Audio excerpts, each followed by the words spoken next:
All right, good afternoon, everyone. So excited to see that we have such a full house. Thank you so much for coming today. My name is Ryan Damerow. I'm the Chief Operating Officer of TIRF. Just before we get started, you may have seen on the screen we had a slideshow of some things going. Just a couple of TIRF announcements, as this is our colleague session. Just wanted to share and highlight some of those things. We're grateful for our partnership with National Geographic Learning. We just produced the TIRF Insights English for Career Readiness paper, which may still be a few copies floating around on your tables. We invite you to take those home with you or share them with a colleague. They're great resources. The TESOL TIRF Research Symposium is just getting launched this week. As a result, yes, we've been having a great time planning this event over the last several months. We invite you to scan a QR code. There's different promotional images that perhaps you're seeing throughout the conference over the next week. Our doctoral dissertation grants program is it's kind of our flagship program. A lot of people know about TIRF through the DDG program. We're grateful for our sponsors, of course, the British Council, Cambridge, Duolingo, and ETS for working with us for a number of years. Duolingo's newly onboarded. We're really excited to be working with them, of course. We have our Bailey, the TIRF Kathleen M. Bailey Teacher Research Award as well. That proposal window is now open. It's really exciting. The deadline's June 9th. For that program, we're targeting teachers around the world. You don't have to be a member of any particular organization. We give you $1,000 and there's a mentoring period involved as well, and we highly encourage you to visit our website. We just launched it last year. We had a really good showing of proposals and would love to see even more this year. There's no country restrictions or anything that would prevent people from applying. So long as you're currently teaching, you can apply. We also have, TIRF is offering an event in May, the TIRF UIC Symposium on AI as well. I invite you to visit our website to learn more about that. And finally, our TIRF Routledge volume was just recently published again. So please visit our website. Stay tuned for different updates from TIRF. At the end of our slideshow today, you're going to see a QR code if you're interested in subscribing to our newsletter. I invite you to stay in touch, including follow-up from this session today that there seems to be a heck of a lot of interest in. Okay, lastly, you see one more QR code. We live in this world of QR codes and they all seem to take us to different places. But this one, we're going to be engaging with our audience today. There's a series of Mentimeter questions that we're going to be asking you to put your input to. So you can go ahead and scan that now, but don't worry if you don't get it at this point. There's going to be that same QR code is going to flash on the screen. Fingers crossed, God willing, and all of that stuff that the technology is going to work today. All right, so for our session today, AI and language education, what works, what doesn't, and what's next. We have 5 panelists, and we have our TIRF president, Jun Liu, who is going to be moderating the panel. Cindy Berger from Duolingo is with us, Michael Carrier from TIRF, he's a TIRF trustee and from Highdale Learning, Larry Davis from ETS, Evelina Galaczi. Still working on your last name, Evelina. I think I improved from last year, though. TIRF trustee and Cambridge University Press and Assessment. And then Debra Suarez, of course, TESOL International Association and Uplifting Teachers. Okay, so with that in mind, I invite Jun to come on up. I don't know there he is. And we're going to hand the microphone over to him. Thanks again for being with us.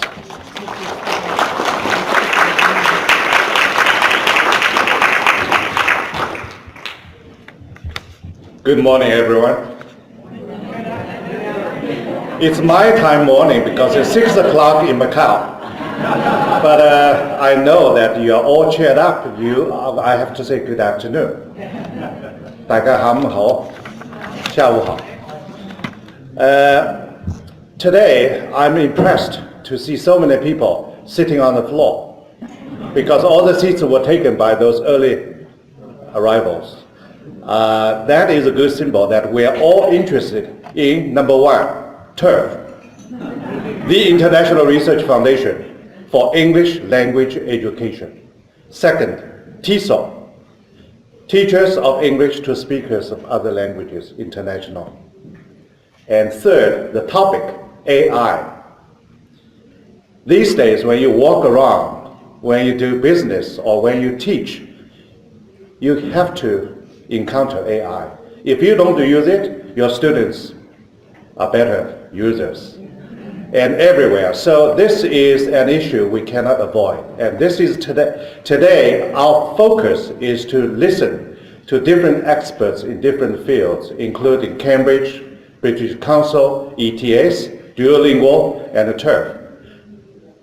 Try to share with you what are some current trends and what are some of the researches we have done, we have not done, we need to do, and finally we have interaction with you to see what are some burning issues you have in mind. So hopefully when you walk out of the room, you are ready to participate. TIRF's event at 5 o'clock, that is social event. You want to hear more, you will come with us later on. So at least I would say that a number of trends. Number one is how to transform AI's role from beginning to embracing. Number two, agentic AI, the major step in AI's evolution, moving beyond the tools. And number three, responsible AI, ensuring AI technologies align with the core value of higher education and in language teaching as well. So according to the latest survey published by Cengage, 86% of higher education students regularly use ChatGPT in their studies. 54% of those students use it weekly. 70% of recent graduates say they believe AI should be taught across all disciplines in higher education. 67% of faculty reporting negative impacts on academic integrity, validated by 47% of students who admit it's easier to cheat with AI. What can we do? Let's hear from researchers, experts, one by one. And they are in the order. Number one, Evelina. I'm not going to pronounce her last name. It's easier. Evelina from Cambridge, number one. Number two, Larry from ETS. Number three, Michael from TIRF. Number four, Cindy from Duolingo. Number five, Debra from TESOL. Let's welcome speakers one by one.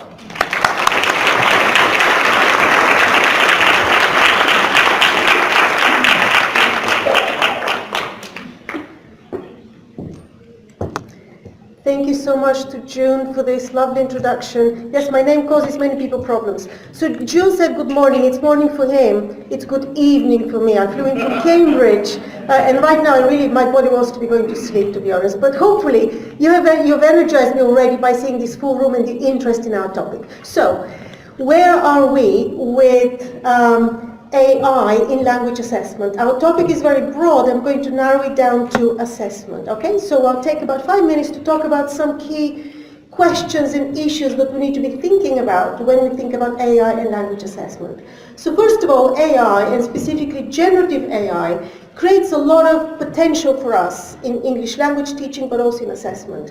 And that is potential around personalizing content, personalizing tests, based on the interest of the test takers and the learners, based on their ability, are they beginners, intermediates, advanced, based on their cognitive profile as well. So a lot of potential around personalization. A lot of potential around content, developing materials, items, questions for tests at speed and at scale. Currently, mostly it involves human beings, and so that, of course, slows down the process. A lot of potential around developing new skills and criteria for success. Just like the calculator revolutionized mathematics education, AI is doing the same with language education. So new skills are emerging, and what are the criteria for success going to be?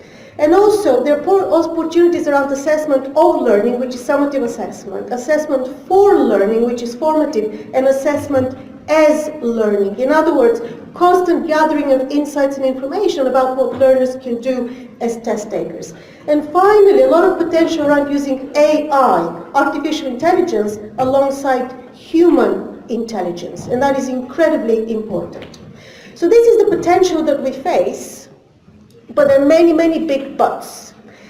The first one is that information and data, which is what AI has, is not intelligence or knowledge. And it's very easy to forget that, but it is just machines that use ones and zeros, basically. So it's just a machine, not something that has intelligence or knowledge. And so therefore there are AI risks that we have to navigate and manage.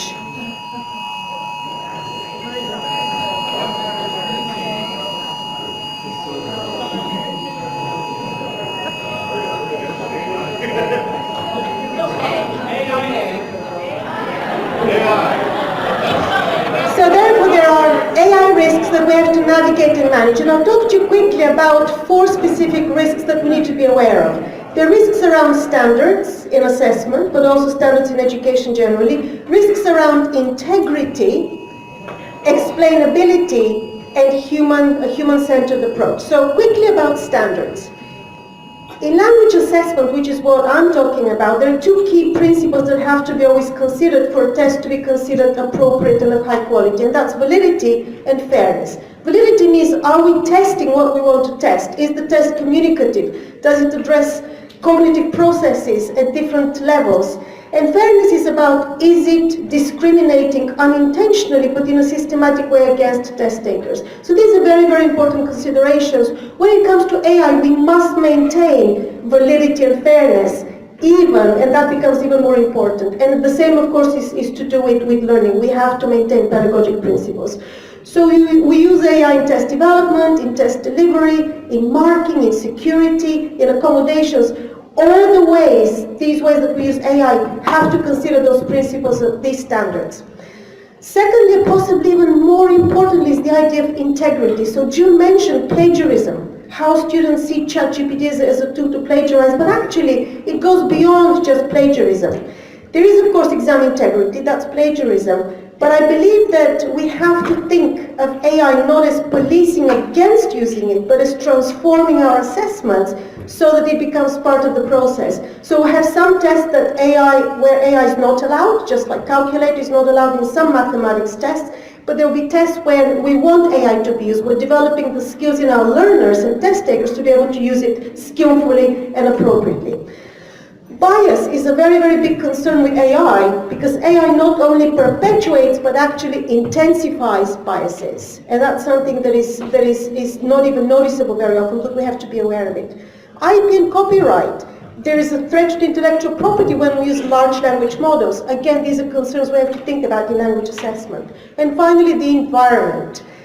Energy needs of large language models are huge. Google, Microsoft are some of the biggest contributors to climate change because of the massive energy needs that their models need to run. Every query that we put into ChatGPT, for example, is the equivalent of a light bulb being lit for 20 minutes. That's one query. Imagine how many millions are happening. So integrity around environment, around test is very, very important. Explainability, that's a specific assessment concept, but it is about the black box nature of generative AI. In other words, we don't know how the decision is made. And if the computer says no, if the computer says you fail, you can't quite understand what the decision was based on. So that is limited explainability. And of course, in assessment, you need to be able to explain high-stakes decisions. And there's a tension between transparency, so explainability of the models, and computing power. The more powerful generative AI is, the lower the explainability. Old-fashioned, more traditional machine learning models have higher explainability, a little bit less power, a little bit less accuracy. Again, important questions to consider to take up later in the discussion. Finally, human-centered. So, how many of you came to the convention center using this old-fashioned, I'll show you, here's my map for my hotel. How many of you came here this way? Put your hands up. I did. How many of you use this system, this way to, put your hands up if you use. Do you think you're losing some of the skills of reading old-fashioned maps? I am. I got lost 20 times coming over here today. So the idea here is about skills degradation. Maybe it's okay to lose the skill of map reading. That's not so important, but there are other skills we must not lose, and they're important in assessment and also in learning. Skills around creativity, skills around critical thinking, communication, collaboration, learning to learn, emotional development, social responsibility. So we have to be careful that we preserve the human aspect of what it means to be a learner or a test taker when we bring AI into education and assessment. So in order to tap into what works and avoid the pitfalls, we must maintain assessment standards, follow ethical AI principles, and later you're going to hear about ethical AI in some of the other presentations, prioritize explainable AI models, and nurture human skills which AI cannot emulate. Thank you very much.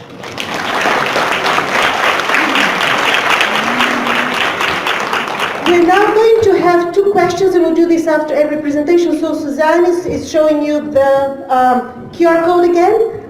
Just take your phones out, go to that QR code and just give us your thoughts on this. We won't discuss them now, but we'll pick them up later. Thank you.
I'm going to just pop in here and say, since there are so many of you in the room, we'll wait for some of the results, but at the end, when we do share the QR for the newsletter, we'll share these out later, so in case we don't keep going, because we don't, there's a lot of you here, so. Okay.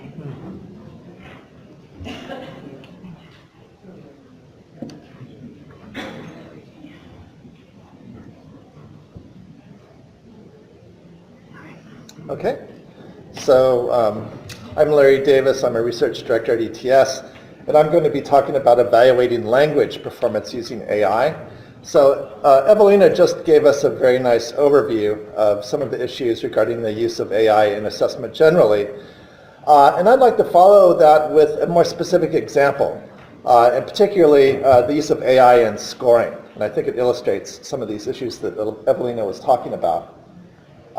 So when it comes to the use of AI in scoring, it's not just what works, but what's ethical. So of course, in assessment generally, these issues in the use of AI become extremely important to make sure that we're not harming people. And so this slide shows some of the key issues in the ethical use of AI as it pertains to assessment and scoring in particular. So this includes transparency. Let's see, is that which one? Oh, sorry. Okay. So what is the AI doing? So for scoring, ideally we would want to know what aspects of performance the AI is paying attention to and how it's using that information to create a score. Another extremely important issue is accuracy and fairness. So are scores relevant and fair? So is the AI really measuring all the aspects of performance that we want to know about someone's writing or speaking, not just the simple features, but the complex ones? And are they doing it is it doing it in a consistent way across different groups of test takers? Accountability is a big issue. So is the system working and who checks? And this doesn't get mentioned so much, but these systems are never just set it and forget it. And so there has to be procedures in place to make sure that it's working, and then figuring out what happens when the system doesn't work. Privacy and security. So this has been in the news a lot, but of course, assessment involves collecting a lot of data, and there are concerns about who controls that data. And finally, educational impacts on learners and teachers, and I really like what Evelina had to say here. And I would just add from an AI scoring angle, we want to make sure that our assessments, again, are robust and that we're measuring all the things that we're interested in knowing about. And we're not just limiting the content of our tests to those things that AI can score. So these are just a few of the issues. I think you'll be hearing a lot more about ethical use of AI in the rest of the session. So we'll forge ahead. And when we talk about what works, I think it's useful to just look at what the options are in terms of scoring. So of course, the first option is no AI at all, human scoring. And this is still the gold standard. Most AI systems are trained to predict human scores. Of course, this is easy to set up at small scale. Teachers can do it in their classrooms. A disadvantage is that it's not so simple to set up at large scales. It can be expensive, and you have to put a lot of effort into making sure all the raters are scoring consistently. Another option is what I'm going to call traditional AI scoring. So this is where many linguistic measures of various sorts are combined into a score. I would say this was the state of the art, at least until a year or two ago. This is very good at predicting human scores. It can be made to be quite consistent.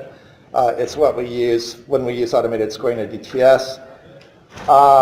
It also has the advantage of the possibility of transparency. So because we know what all of these measurements are, and depending on the scoring algorithm you use, it can be pretty transparent as to how these are combined into a score. Transparency is at least possible.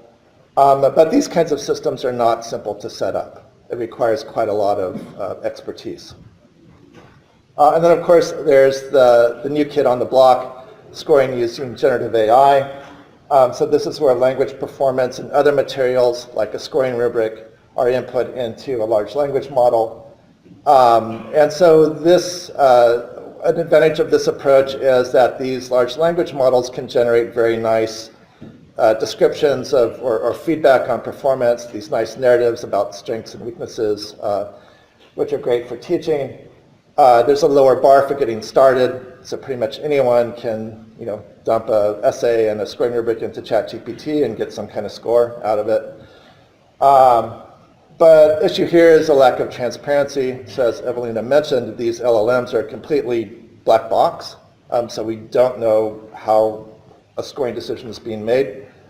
There are potential accuracy and bias issues. So I think initial results suggest that these systems can predict human scores pretty well, but there's a lot more research needed looking at issues of do they judge different groups of people the same way? All of these issues. It's still very early days for this technology.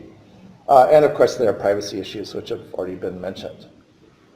So going on kind of what works or where we are now, I'd like to just briefly propose one direction we might be going.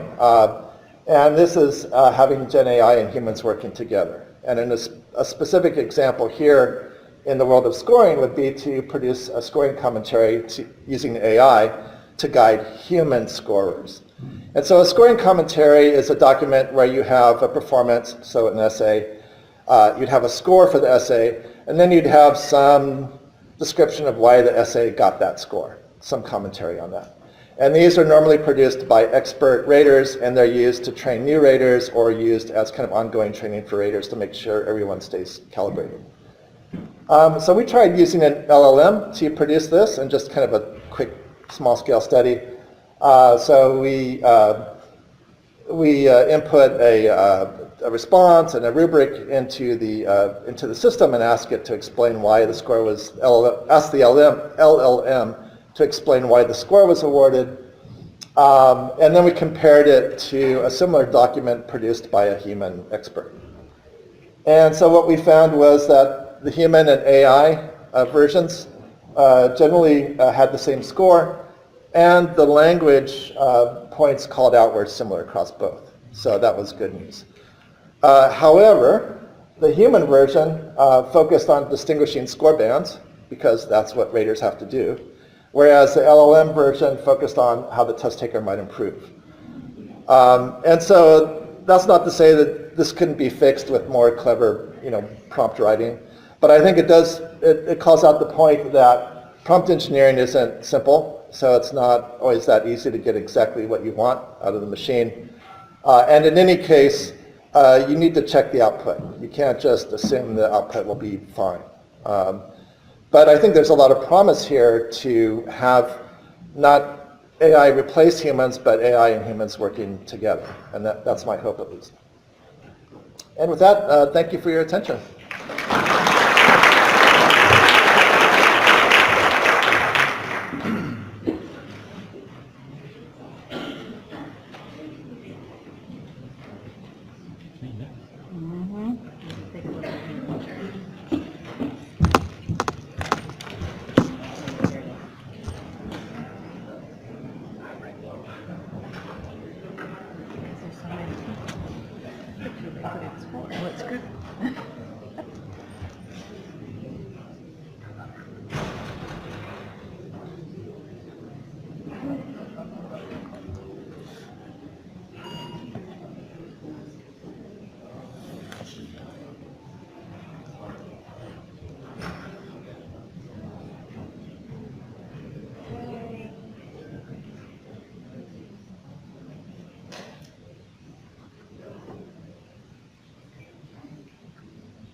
Okay, hello everybody. I'm Michael Carrier, formerly of the British Council in the UK. Still advising them. British Council is a bit like Hotel California. You could check out, but you never leave. You just carry on working there your whole career. We are very lucky here at the conference. We've got lots and lots of sessions on the benefits of artificial intelligence, some in the session here, some in the other sessions around the building. I want to take a slightly different look at some of the risks and concerns, and especially the ethics.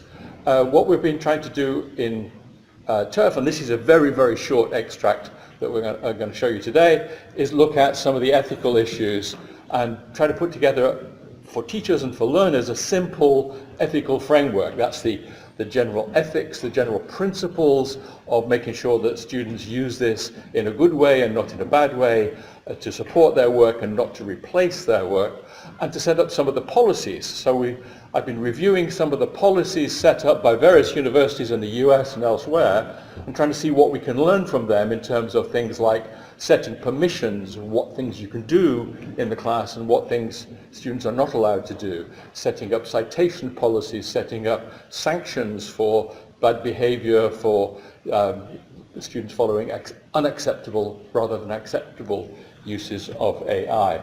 So, the ethics framework, which will be a booklet which you can download later from the TIRF website, not today, but later.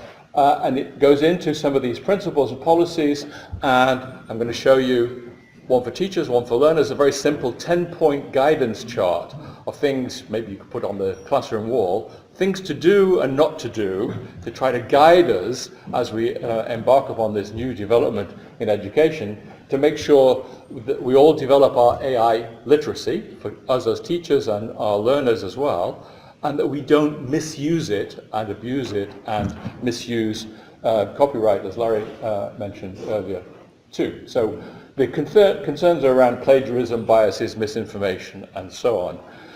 A good source for many of these things is teachai.org, and this is a graphic from their work that shows the benefits and risks of using AI. The benefits you know about, the risks at the bottom, plagiarism, problems of accountability, compromising student privacy, degradation of critical thinking skills, and so on. So these are some of the things that we want to look at. So here is a simple, very, very simple, and just an extract of a longer section on policies and principles.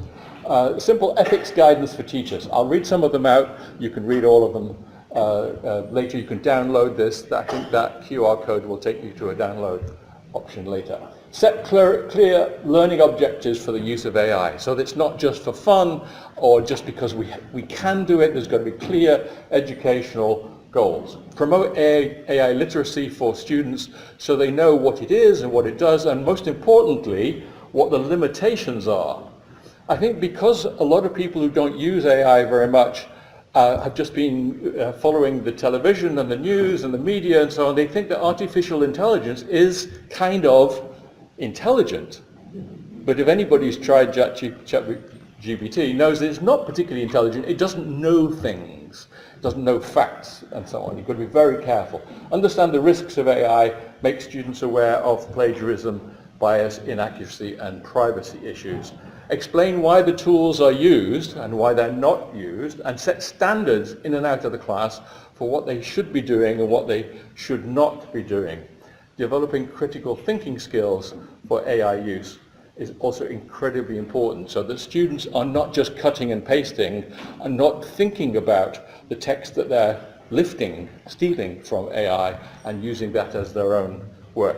Set an AI usage policy, so when you can use it without permission, when you can use it with the instructor's permission and showing your workings, for example, screenshots of your prompts and screenshots of the text that the prompt gave you, that you put into your written assignment, and in areas where you cannot use it at all. It's really important to have sets of permissions in your standards. Evaluate the use of AI in your class and in your own skills, and develop it as part of your own teacher's CPD regime, and update your own knowledge and standards regularly. And most importantly, ensure that AI enhances human interaction and doesn't replace human interaction, because that is one of the potential dangers. And we've also done a very simple 10-point guidance for learners, essentially the same thing but the other way around. Use tools for brainstorming and generating ideas. Don't use AI output as your own work. Use it as an input for your own work. Always cite the AI input. There's a great bit in the paper about citation policies at different universities. Even APA and MLA have got special citation rubrics now for using AI prompt output. Check any output for accuracy or bias. Ensure the assignments that you submit are always written in your own words. Do not cut and paste. Do not try and copy AI output and just kind of rearrange a few words here and there and try to pass it off as your own work, because it can be detected. The detecting software is not particularly hot at the moment, but it will get better, and people will be able to get caught out from that particular problem. The main arguments, the content examples, the conclusion of your paper must be your own and in your own words. Do not use AI tools to create deep fakes and compromise other people's privacy. And finally, copying text from an AI output or any kind of plagiarism can result in suspension. There's got to be sanctions around the use of AI in the classroom. There's got to be sanctions and understanding of what the standards are. So the quick takeaways, the positive side, using AI tools can help teachers and learners, but it can also be very negative, and we must allow it to undermine students' development of cognitive skills and critical thinking skills. These are the aspects of the paper that we are going to make available, different parts of ethics policies from different universities around the world, citation policies, academic integrity policies, and if you click on the QR code, you can download the 10-point guide, which looks a little bit like that. That's one that you can simply print out from TIRF, branded for TIRF. So, thanks very much.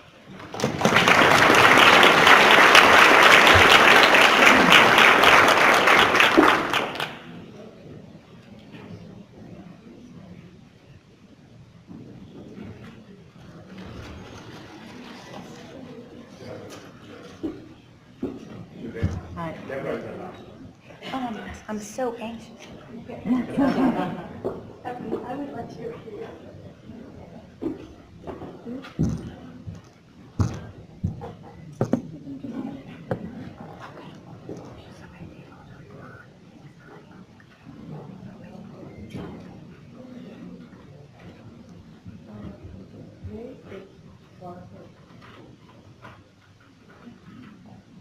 You are It's not on this slide. You can, menti.com, at the top.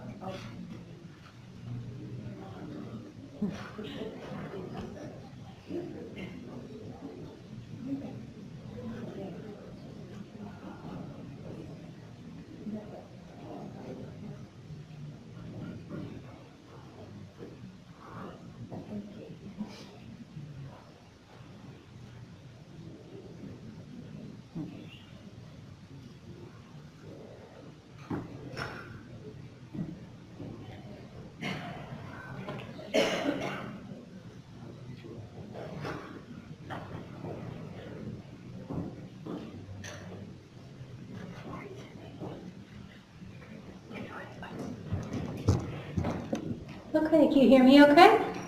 Yes, all right. Welcome, my name is Cindy. I am happy to be here today to chat with you and share my perspective on the role of practitioner expertise in a post-generative AI world, which is, I think, kind of where we're at today.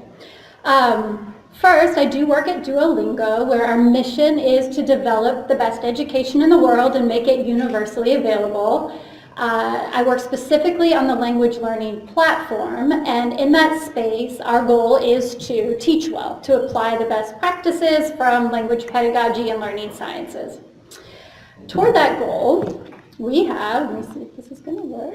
Great. Toward that goal, we currently have 47 learning experts at Duolingo. There are a couple of them here that I was just waving at in the crowd, including myself, and we are doing our best to take what we know from language pedagogy and apply it in the Duolingo context. Quick note, this does not include folks who are working on the Duolingo English test, which is like a separate branch within the company, but the point is there are a lot of us there, but transparently, Duolingo is all in on technology. We always have been, but especially with generative AI, we are putting a lot of investment here. Our strategy assumes it's only going to get better, and we do think that we can really leverage, especially content generation, automated content generation, to reach as many learners as possible. So well, first of all, here is some of that content that we're generating, some that you might recognize on the far left from like our newer features that are more interactive, to things like Duo Radio segments, which is a listening experience. So we are actively automating content for a lot of these experiences. Knowing that, you might wonder what in the world are those 47 learning experts doing? Why haven't we been replaced by the robot yet? Where does learning expertise really fit in at a tech company that's all in on AI? And I think the short answer is that we fit in everywhere. So while we are using AI to generate a lot of content at Duolingo, and while the systems we've put in place can look pretty complicated, they all follow a fairly simple framework where I believe learning expertise is warranted and necessary every step of the way. So here's like the best way of breaking down this framework for how we problem solve with AI by leveraging our learning experts. First, we always want to define success. What is it that we actually want the output of the AI to be? And this definition should be clear, ideally measurable, very concrete, and it should be articulated by the expert in the room. This also might require the expert to do a bit of stakeholder management, a lot of communication, collaboration, integration of external standards. All of these are spaces where we need expertise. Once we've defined success, we break the problem down into solvable chunks and identify which steps are needed to get to a solution. So this might be, do we need multiple prompts or just one? And I mean multiple prompts where like a subsequent prompt takes the content of the first one and further refines it in some way or filters it. Does the prompt need good examples, similar to the gold standard examples mentioned earlier, except now these are going into the prompt instructions, and if we need those, who's going to create them? Hint, it's going to be the learning experts who need to create these examples. How will we evaluate the output? How will we know when we've actually produced what is important and what meets our learners' needs? Then we design and prompt. So this is when we actually sit down, write instructions that we give to AI to help solve each problem chunk. This requires a combination of some amount of applied AI skills, knowing how to talk to the machine, but also the deep knowledge of the problem space where we're exploring. Again, expertise there. And then finally, we evaluate the results. Have we met our measures of success? And who is best equipped to make that determination? Who is going to decide that we haven't reached our successful endpoint yet, and we need to iterate, we need to further refine the instructions, maybe we need to tweak the examples, we need multiple prompts. All of those decisions, again, are places where our experts are going to be involved. So this framework here is how we translate pedagogical and practitioner knowledge into auto-generated content that meets our learners' needs. And you can see an example here on the left is evidence of this knowledge in specs that were developed for well-crafted exercise types. These demonstrate a thorough understanding of what's needed to fulfill specific learning objectives. This is the knowledge that's needed now to build the AI systems that are going to work and help us meet our learners' needs. So I would say we have found that all three of these skills are equally important. We need deep understanding of the problem, that's the expertise. We need high-level kind of conceptual understanding of how AI works, what is generative AI good at and bad at. And then, of course, we need the applied technical skills as well, but those technical AI skills alone are not going to cut it.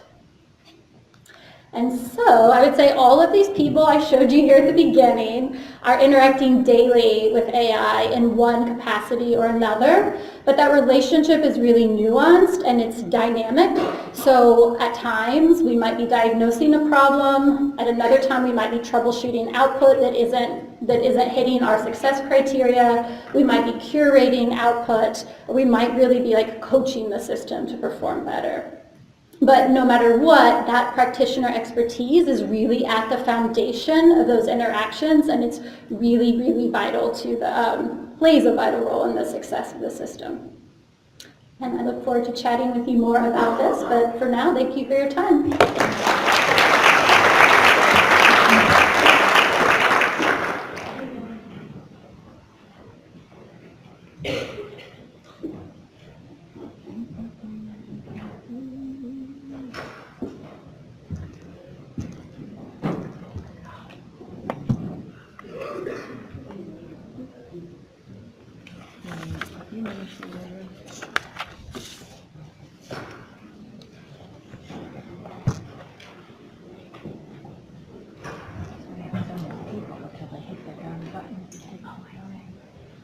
And then I just use this.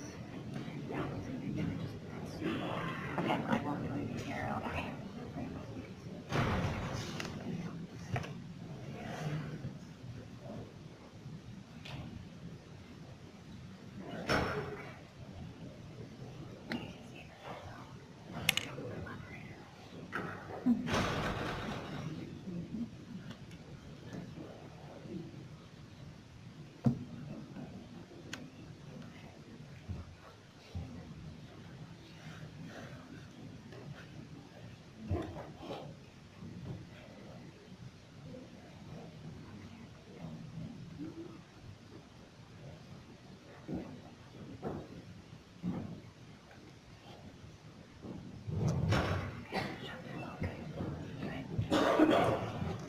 Hi, good afternoon, and I'm really just so appreciative of the invitation to join the panel, because this was a chance for me to do a deeper dive into really what the global trends in AI and ELT, that intersection, means for English language teachers.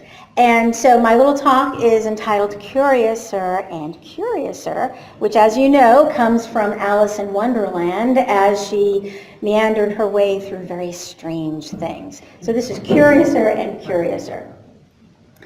So there are three questions that I decided to focus on as I think these are questions to puzzle through when we're thinking about how is this important for teachers, especially English language teachers.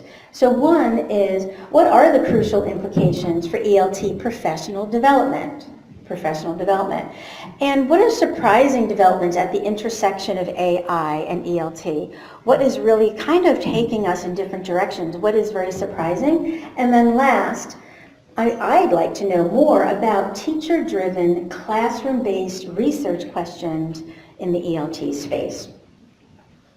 So first of all, thinking about this, how well prepared are teachers, our English language teachers, how well prepared are they to integrate AI into the classroom? So in a very general sense, this is related to AI literacy, right? We talk about literacy, we talk about math literacy, we talk about numeracy. Well, what about AI literacy?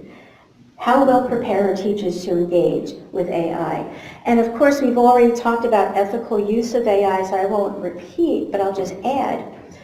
For English language teachers and English language students in particular, some ethical issues are related to cultural and linguistic input and cultural and linguistic output, and also related to, at times, information related to racial biases, information related to linguistic biases. So this can come into play for both input and output. Also, incorporating AI into language instruction is that critical engagement, So how can we help teachers to really better understand and evaluate AI-generated materials? Right? We have really sophisticated materials. How can we help teachers better understand how to engage with those generated materials? Balancing AI automation with human-centered teaching. I mean, AI is great at grading and giving feedback and creating lesson plans, but how do you use that in a human-centered approach? How do you engage in issues and the questions related to developing relationships in the classroom? And then, of course, there's resistance from the part of teachers to using AI in ELT professional development, but also resistance using it in the classroom. So these are really, really important questions, especially related to professional development. So resistance to using AI as a learning tool and in our toolbox. And resistance, I think we have a good feeling about why there's a lot said that AI is going to take away our jobs, right? AI is going to reduce the quality of instruction. I don't know about you, I've been around a long time. And we said this when we were talking about bringing television into the classroom. And I ran a language lab without computers before the day of computers, and we just used, audio. That was it. And then we brought computers into the classroom, and we were saying the same thing. But you know what? There's something different this time. and that's the key. That there's something that AI is very much generating. Okay. And that's resulting in a lot of resistance, even more so than what we've seen before. And then, of course, the digital divide and AI, access to AI. We see this around the world. We see this with all different kinds of resources for learning and learning to teach. And it's the same, and perhaps even more so, with AI. Access to AI, access to PD related to AI, etc. Okay. So let's take a look at surprising development, some things that maybe are catching teachers by surprise. So AI as a personalized teaching assistant. So we're seeing that AI can be used for developing lesson plans that are so sophisticated that they can connect the lesson plans with the objectives for that lesson. Now, the second one, PD mentor for ELT teachers. In the corporate space, we're seeing AI being used as a mentor in the corporate space. And just wait till we start using that in the ELT teacher space. And then, of course, as I've said, sophisticated lesson planning and materials creation. We've talked about this, the speed of AI integration into professional development, into the classroom, so very fast that we haven't had a chance to catch our breath. And finally, and this is the one I'm probably most especially interested in, is the engagement of ELT teachers in AI-centered research and presentations. It's amazing. Right, I'm seeing some heads nod. It's amazing where you have teachers learning about AI, and they learn it on a Monday, and they're presenting it at a conference 5 days later. It's exciting, right? But we're in it together, and we're asking questions, we're learning, and then we're teaching each other at the same time. So there's almost like a democratization of expertise here amongst teachers.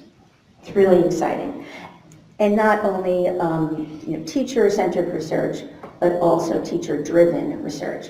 Which takes me to, continuing along, English language learning. So some surprising developments in English language learning. We're seeing real-time AI translation in the multilingual learner classroom, especially a multilingual learner of English classroom. We're seeing AI-powered chatbots for language learning, and that's also taking place not only in the classroom with the students, but we're seeing it with the parents and the teachers engaging using the translation technology. It's opening up a whole other area.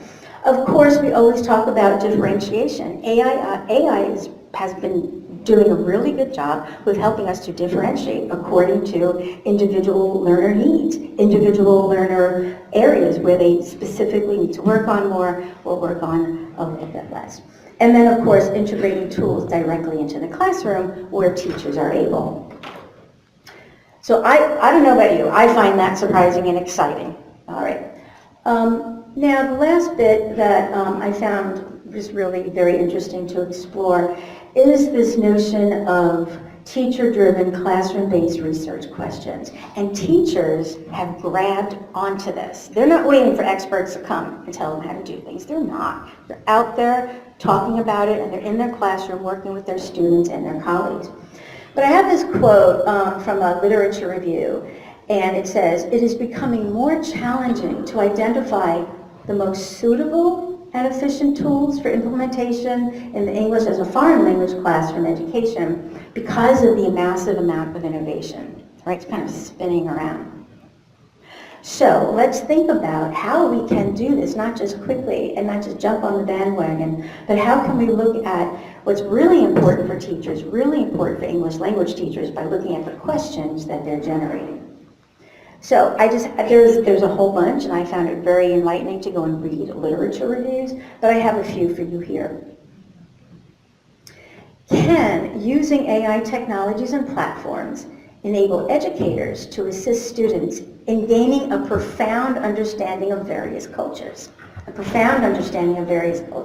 Engaging in meaningful cross-cultural exchanges, and evolving into global citizens, engaged global citizens.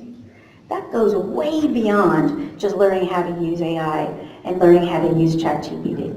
Okay, another one. What is the role of teachers' perceived usefulness of AI, in this case chatbots, in English language teaching? We have a lot of research that looks at the perceptions of teachers because we know how teachers perceive some sort of language learning tool will influence how they implement it in their classroom. What do we know about teachers' perceptions around different kinds of AI? That would be very important to begin to explore. And what impact will AI have on how we recruit and retain teachers? Will teachers be replaced by technology? Very interesting, just a couple of exciting thoughts. Okay, what is the impact of AI technology, particularly on the widespread application of ChatGPT in the field of natural language processing, on enhancing the effectiveness of English language teaching? And last, can teachers' professional generative AI competence be developed in an initial language teacher education course? How do you integrate this into your teacher education classroom? And how do you do that so that it's meaningful and that you develop teachers who can use AI, who can explore AI, but then also create with AI? And there we go. Thank you very much. I enjoyed participating.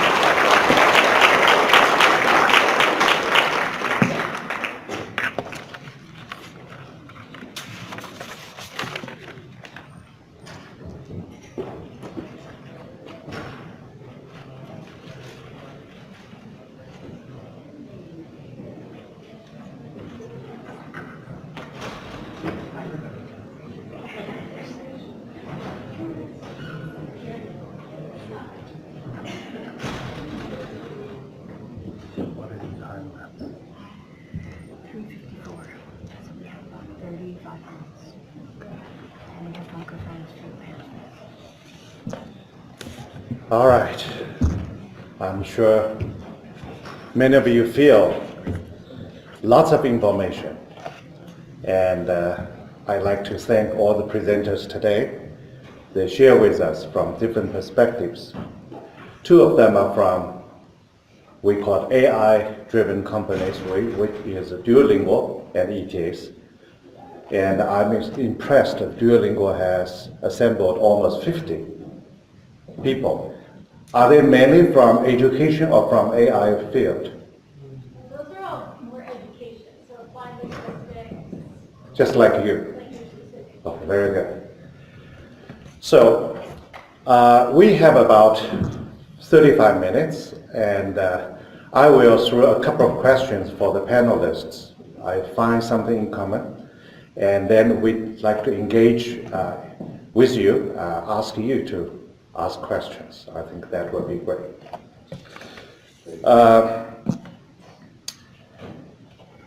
In my current role as president of City University of Macau, AI has been added to our general education courses. Regardless of the fields, AI course is a must. One of the burning questions I have, based upon my experience of language education, language teaching, is that I feel if you use ChatGPT or DeepSeek or any other app, you can get answer instantly.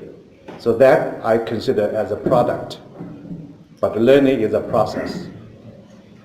If students can easily have an essay written with the help of AI, it's not something they can learn. So when you accuse students of plagiarism, how about teachers? They are also plagiarizing because they can get teacher materials prepared, information assembled out of a second. So I think the deep issue, philosophical issue, is that if we consider learning is a process and apps produce product, how can we strike a balance between what we call academic integrity and AI integration? So that is the first question I want to ask our panelists to comment on. We don't need everyone to say something, but at least 2 out of 5 will comment on this one. Who would like to take? Do we have a microphone? Okay, Debra. Okay. Yeah, thanks. I'll take a stab at that. From what I've learned and from what I've seen, I think that it's a matter of the questions that we pose to our AI tools have to be much more sophisticated. So rather than putting in a question, let's say for a teacher to say, provide a lesson plan that engages my students in listening and speaking around a particular topic and with these objectives. And rather than something as sort of straightforward as that, to pose much more difficult questions, because teachers ask much more difficult questions when they're preparing lessons. How can I better engage my students? How can I separate them into groups where now they're going to be building on each other's abilities or mixed ability levels? We ask much more difficult questions of ourselves, but somehow when we approach AI, we're not asking those questions. We're asking something a little simpler. So I would say the way to get at it is to begin to address the more difficult questions, just as we do to ourselves and perhaps to each other and our students. Thank you. Anyone else? Yes, Evelina. Thank you, Debra. I think your point about process and product is really good. So actually, I have a question for all of you. Are we going to still teach learners to write essays in 5 years' time? If the machine can write a 5-paragraph essay, are we going to be teaching them that? What do you think? Are we still going to teach learners to write essays in 5 years' time? Put up your hands. What is the purpose of the essay? The essay is the product, right? The process behind it. So the product might change. Maybe the essay as a proxy won't be as important anymore. Maybe oracy skills will become more important. But the process behind it will still remain. And that process is developing critical skills, developing the ability to organize an argument, the ability to develop a main point and details behind it. So those those skills of the process will remain, and it's actually our responsibility through asking those more sophisticated questions to not lose sight of that and to make sure that is the focus of what we teach and not just the output, which is the product. So my response, I guess the short answer of it is our responsibility to ensure that the process remains there and to ask the questions of our students and to develop the skills that they need to maintain that process important in their learning. Thank you. Anyone else? Okay, one more. Yeah. Very quickly, I saw on the survey for Mentimeter that most people did not have, they answered, we do not have an AI policy in our schools yet. That's the crucial thing. We need to know, students need to know, teachers need to know, what can we do, how can we benefit, all these wonderful new things that we can do, what are the problems, what can we not do, what's permitted, what's not permitted, what are the sanctions. It's about openness and transparency and teachers discussing openly with students how we can use this new tool. So it's really important to have a focus on policy. That's how we get academic integrity protected while integrating fantastic new exciting innovations into our teaching. Thank you very much. I direct lots of dissertations, and lots of students don't speak English well, but their English is well written because they use 1 minute to get all the English checked out. Back 25 years ago, in TESOL, we formed non-native English-speaking professionals caucus. One of the things we articulated is to get native speakers help as mentors. When they submit papers for publication, it's better to be, edited or checked by native speakers. But now, ChatGPT can do the job. We have lots of people majoring in translation, interpretation in China. Now, no one applies because ChatGPT can do the job. So this will totally revolutionize our future in language teaching. So my next question for the panelists is that since TESOL is focused on empowering teachers to do better teaching effectively, TIRF is focusing on research to empower teachers to support best practices. So given what we have heard, what we have experienced in the era of AI, what kind of research agenda should the TESOL and the TIRF jointly develop so that we will have research support for whatever we're concerned about in the future of AI development? And we heard from panelists some of the questions regarding assessment, regarding learning, regarding teacher development. But on top of your head, what are some burning research questions you think we as a profession, TESOL or TIRF, should address so that all the teachers will benefit from the future research as we design? So I think this builds on the previous question in that, we want to ask deep and probing questions, and to do that, we need to be thoughtful about what it is we want people to know, or what it is we think people need to know. So as a research agenda, that leads into research to understand what is communication really, what does it look like now, what do we think it will look like in the future, what are the skills that, yes, the AI can do it, but humans need to do it too. So we have calculators, but that doesn't mean you can't know how to add. You need to have some number sense. You can use Google Maps, but you ideally still have some notion of some kind of map sense and can navigate in the world. So I think a research agenda, one important item is to figure out what are these skills that we're going to need regardless of what the technology does. Thank you so much, Larry. Anyone else? Just a quick one. I think a key question for me is, does it actually help learning, right? Technology does not guarantee better learning. So I think that's a question. How does it actually help learning, and also how does it make your life better as teachers? That for me are two questions that we still have to explore and get evidence on, because we're now just going on, on very little. Thank you very much. Debra? Yeah, I think that I will just sort of piggyback on what's been said, that, and as what I said, is that we need to be thinking about what teachers want to know, teacher-driven. So what do teachers want to know? Where are their pain points? Not just with AI, but with English language teaching around the world, and then to bring in AI. So I'm kind of seeing, to that question, Jun, I'm seeing a partnership with researchers and teachers, researchers in the classroom, and the teachers really leading that charge very specifically. And I'm also seeing much more partnership and collaboration about English language teaching coming first, and the questions about English language learning coming first, and then related to that, cultural biases, linguistic appropriateness, and then the AI coming in as a partner. Thank you.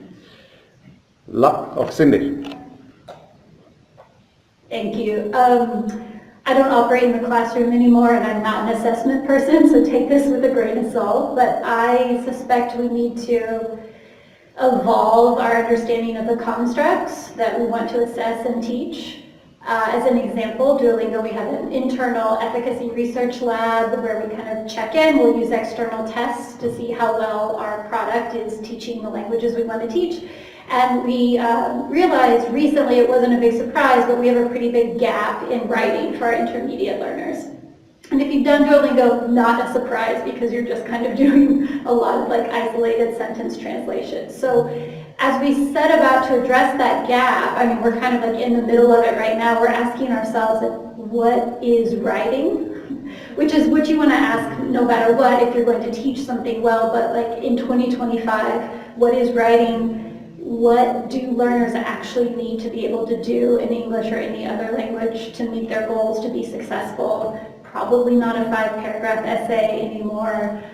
Where will written skills, with or without AI, whether it's scaffolded by AI or not, where are those going to have the most impact in someone's life and their career goals? These are the questions we're asking ourselves right now. I don't have concrete answers, but I think it is changing, and it's a useful thought exercise. Thank you very much. Sitting among the audience are lots of supervisors, doctoral supervisors or professors. As we recall, all those courses developed over decades. Almost none is directly related to AI. So what future courses should we develop to empower our future researchers and teachers? Do we need to develop some AI courses, or do we need to build AI into every course we teach, such as second language acquisition, curriculum development, academic writing? What is your thought on this one? For you, the audience will be next. I ask the audience to ask question. If you don't have answers, then I ask audience. Yes, okay. The first thing to teach in teacher training programs or teacher CPD, continuing education programs, is what is happening when you use AI? What are the limitations? Do not believe the hype. Remember that it hallucinates, that it has limitations, it doesn't know facts. The best way to discover this is to go to ChatGPT and type in your own name and ask for a biography of yourself. And you will discover things about yourself you did not know. Some of them quite exciting. But seriously, we need to teach about the limitations, the options, the possibilities, and how it can save teachers lots of work. But the second part is we have to train people to focus on critical thinking and developing cognitive skills, because those are the pinch points, those are the danger areas in the use of AI. If we use it too much, if the students use it too much, what happens to their critical thinking skills? So making those skills more explicit in the classroom might help. Thank you very much. Again, since I'm currently overseeing a university's operation, and the burning question I have is whether we should invite experts in data science or AI to teach those courses, or we should invite educators who are interested or have done research in AI. which is more beneficial? It seems to me in this audience, we're all from one major field. We're all devoted to language education or research. But we haven't invited AI experts to join us for the dialogue. From their perspective, when they develop those tools, have they thought about the implication? Have they thought about the issues we're concerned about in language learning and teaching? So I think this is a deep and profound concern and question we have. So how we can empower our language teachers in the era of AI if we want to sustain what we do, believe in what we have done successfully over the decades. I think we can never forget whatever we develop, there is deep philosophical meaning, essence of language education. And I think with that in mind, I'd like to open the floor for audience questions. And I'd like to invite our panelists to come over here. We only have 3 seats, 2 of them have to stand.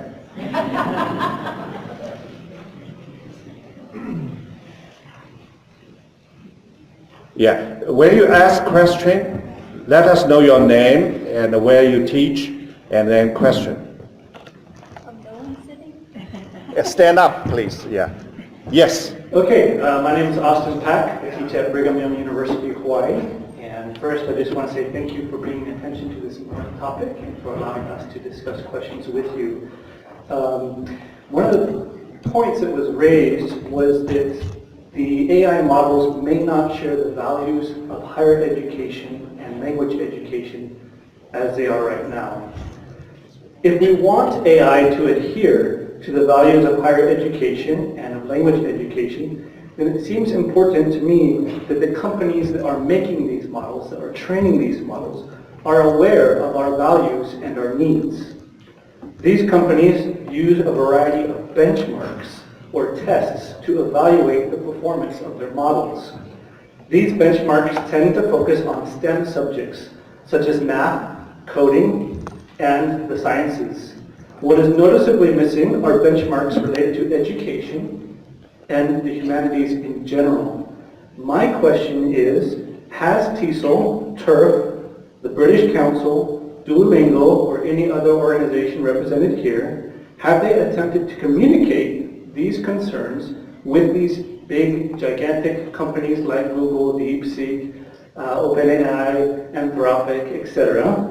So have we communicated our concerns about AI not sharing our values?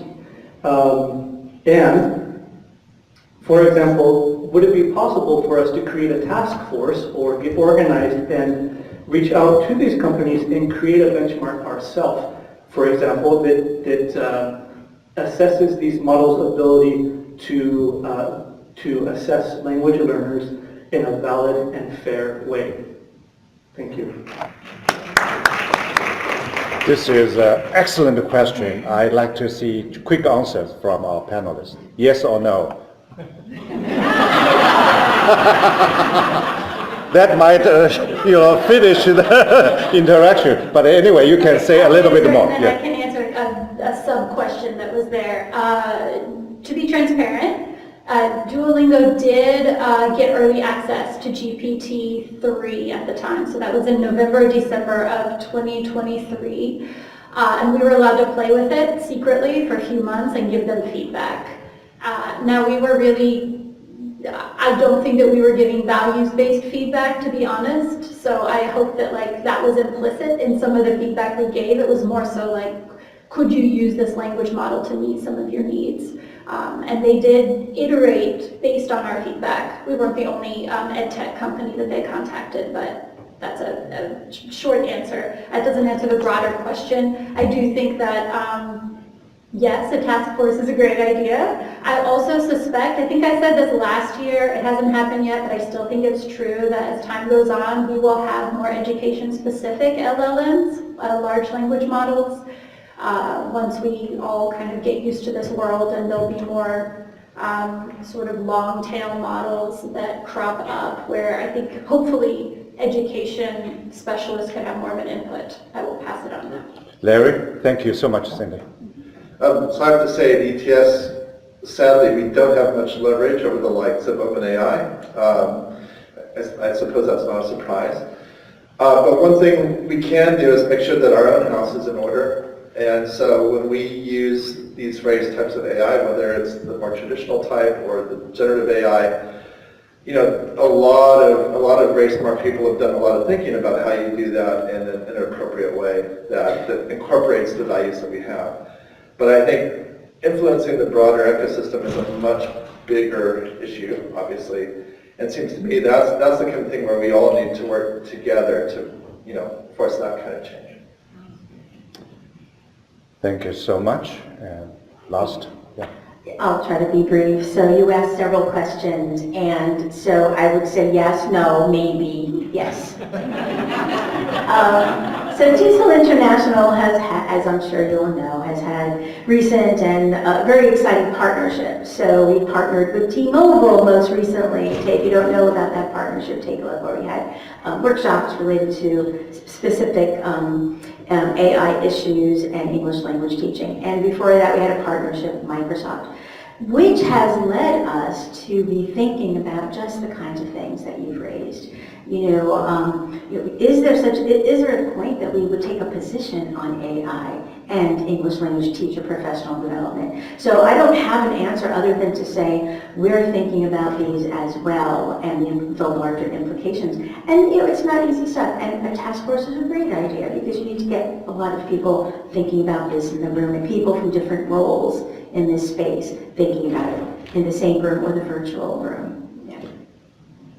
I'd quickly say, because you asked the perspectives from our individual institutions, Cambridge is a not-for-profit organization at the University of Cambridge, and so for us mission is really important actually. And therefore we're if we partner with somebody or consider working with somebody, their mission in terms of education, in terms of ethical use of AI, how is the large language model built, what are the guardrails for privacy, for IP, for bias, all of that matters. And so we pick our partners carefully.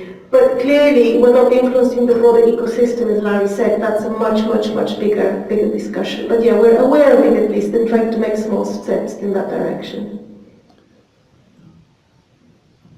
Yeah, I'd just add that I think what's much more likely than influencing the broader system is that every educational institution or groups of educational institutions or areas like higher education will have their own GPT systems, their own LLM models, which are specifically designed to include their values, their needs, and so on. British Council, I believe, is developing one that's going to be used for English language teaching. I think the idea that we can change what OpenAI are doing is quite unlikely. All right. Having heard your question and our answers, I think it's time for us to form a task force. TESOL and the TIRF on the very issue you have, and we arrange another sequel panel next year for TESOL. Do you agree? Yes, all right. So, and we need a bigger room, okay, so people won't sit on the floor. I think this is a very big issue.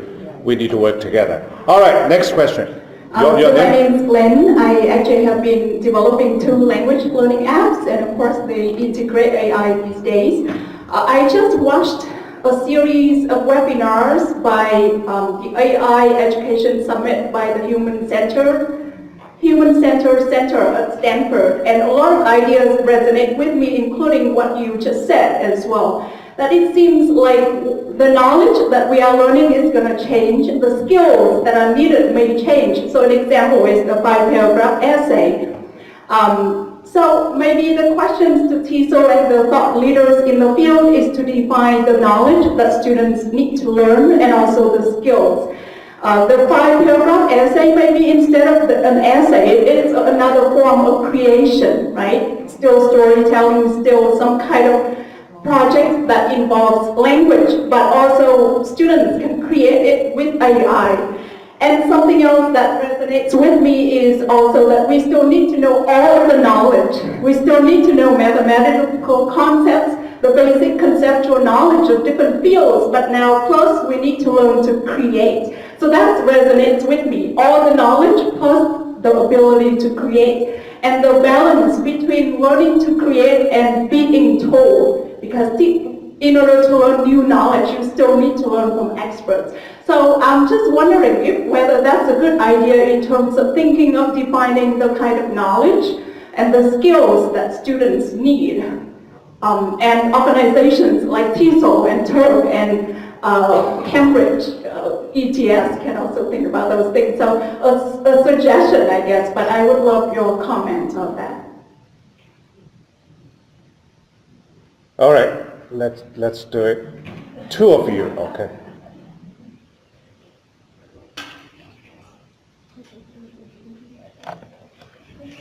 Yes, go ahead. You're absolutely right, and I think some of those skills are actually very old skills. They're skills that we had to teach in the 19th century, like how do you analyze, how do you create, how do you evaluate. So those skills will remain. The new skills are more around how do we use this technology, and it actually came up in some of the other talks. How do you use it critically? How do you always question the trustworthiness of this machine? Those are skills that we don't currently have that we need to be teaching, but they're the new constructs that Cindy talked about. They're the questions that Michael said, it's just a stupid machine. We need to be adding those, but not forgetting the traditional skills that still will matter in this. But it's about trustworthiness and using something that really has no knowledge of the world, but you use it in a way that adds value to you. And that's to use a learner or as a teacher. That's what we need to be doing. One more, Michael. I think your general point is important, but you didn't use the key word, which is employers. Why are people learning languages? What do they need languages for? They're going to need it in their future employment of some sort. I mean, amongst other areas like personal development and so on. So what do employers want? I think we've had a few people making comments about 5-paragraph essays.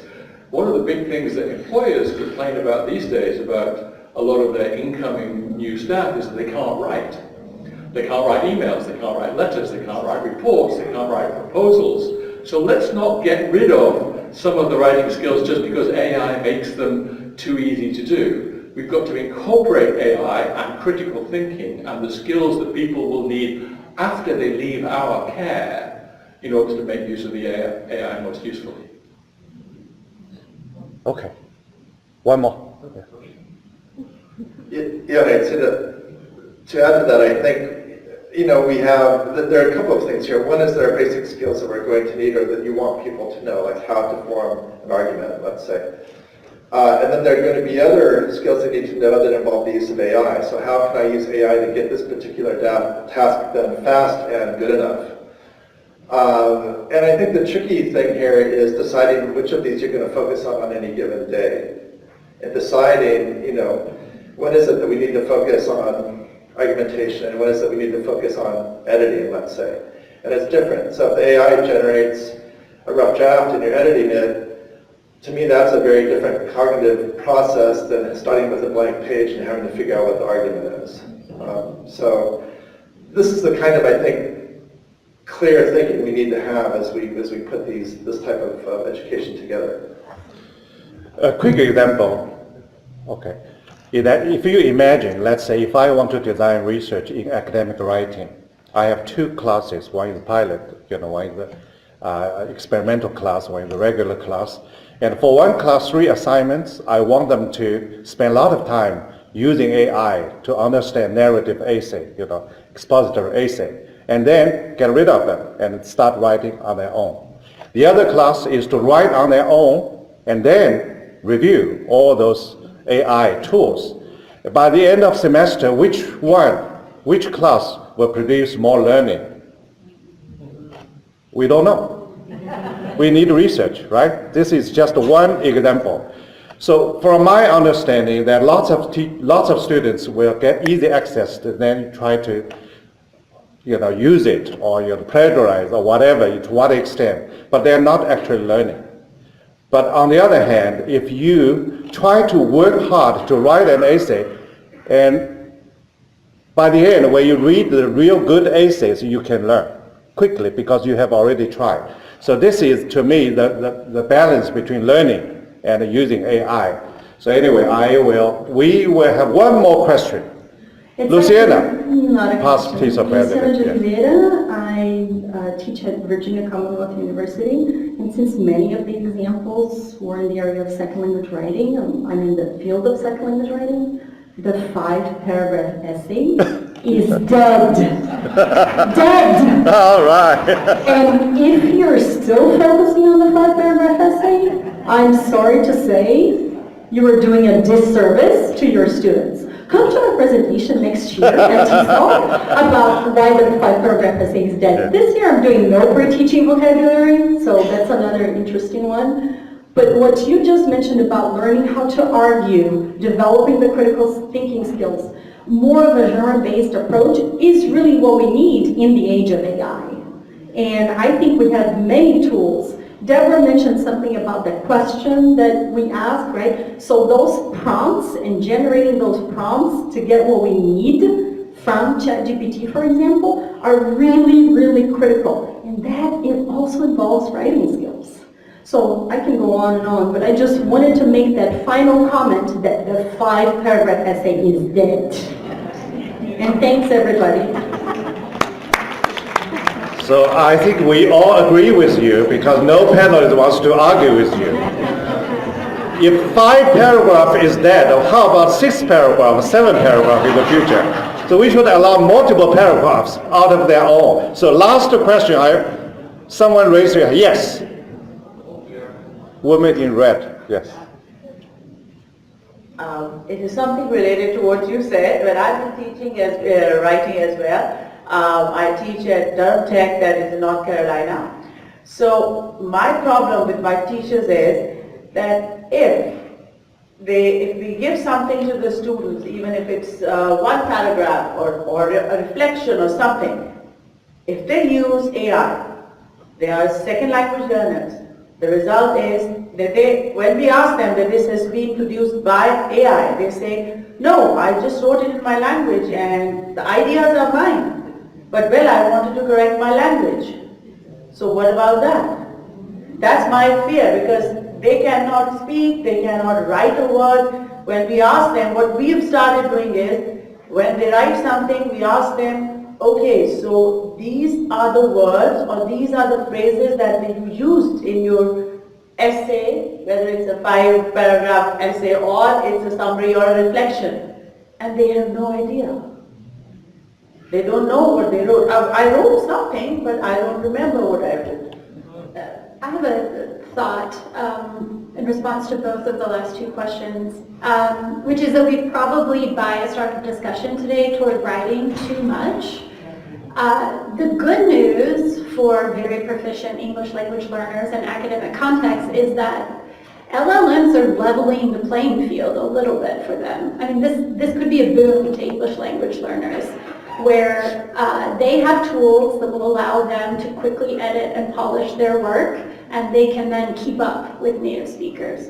What LLMs cannot do yet, that honestly at Duolingo we are struggling with also, is to improve spoken language skills, and especially the ability to quickly think on the fly and respond in a way that is succinct and effective, which is honestly something we try to hire for at Duolingo. It's a difficult skill even to hire for, so it's a difficult skill to develop in your first language or your third language.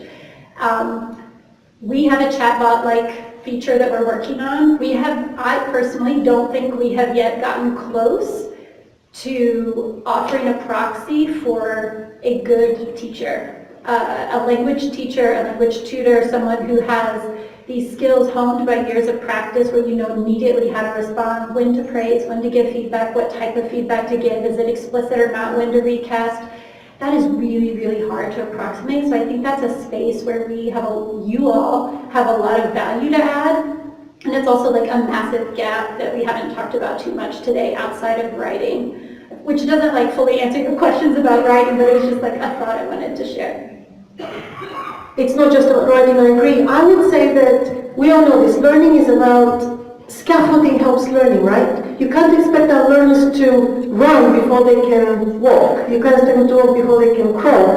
And so we can't expect them to use AI in a way that intuitively they know how to do. So we have to guide them and teach them. We have to help them use AI to generate ideas, for example, but then they improve the ideas themselves. We have to teach them to use AI to give them feedback on what they've written, but then they critique that. So it's guiding them to use it well that I think we need to do in little steps. And actually I'm giving a presentation with somebody in this room on Friday to help teachers do precisely that, kind of improve, because students see AI as the end. The teacher gives an assignment, they use ChatGPT, whatever, they submit it, that's the end. Actually, we need to flip that. It has to be the beginning. We have to help them use it well. And that is our responsibility to do. Very good. I know you still have questions, but time is almost up. One more issue we haven't discussed, that is cybersecurity. When you contribute, when you put your writing into ChatGPT, it's already collected. By and by, we are going to lose our own personality. Originality will be violated. So that is a quick issue. That is a deep issue. I talk with my colleagues in AI world, and they say that whatever you put into it, it will be collected. And that is something I think we should consider. In the future, we build our own learners with their own identity and personality. We encourage people to submit application letters. When the admission officer receive all the letters well written, there is no personality. So generic form and personal writing, I think, is the key, even though we are going to down with 5 paragraphs. Right? All right, so what's the next beyond the 5 paragraphs? Let's stay tuned. Let's hope TIRF and the TESOL will form a task force to address the very issue we're concerned about. All of you will welcome to participate and even volunteer to be on the panel. So thank you again. Thank all the panelists.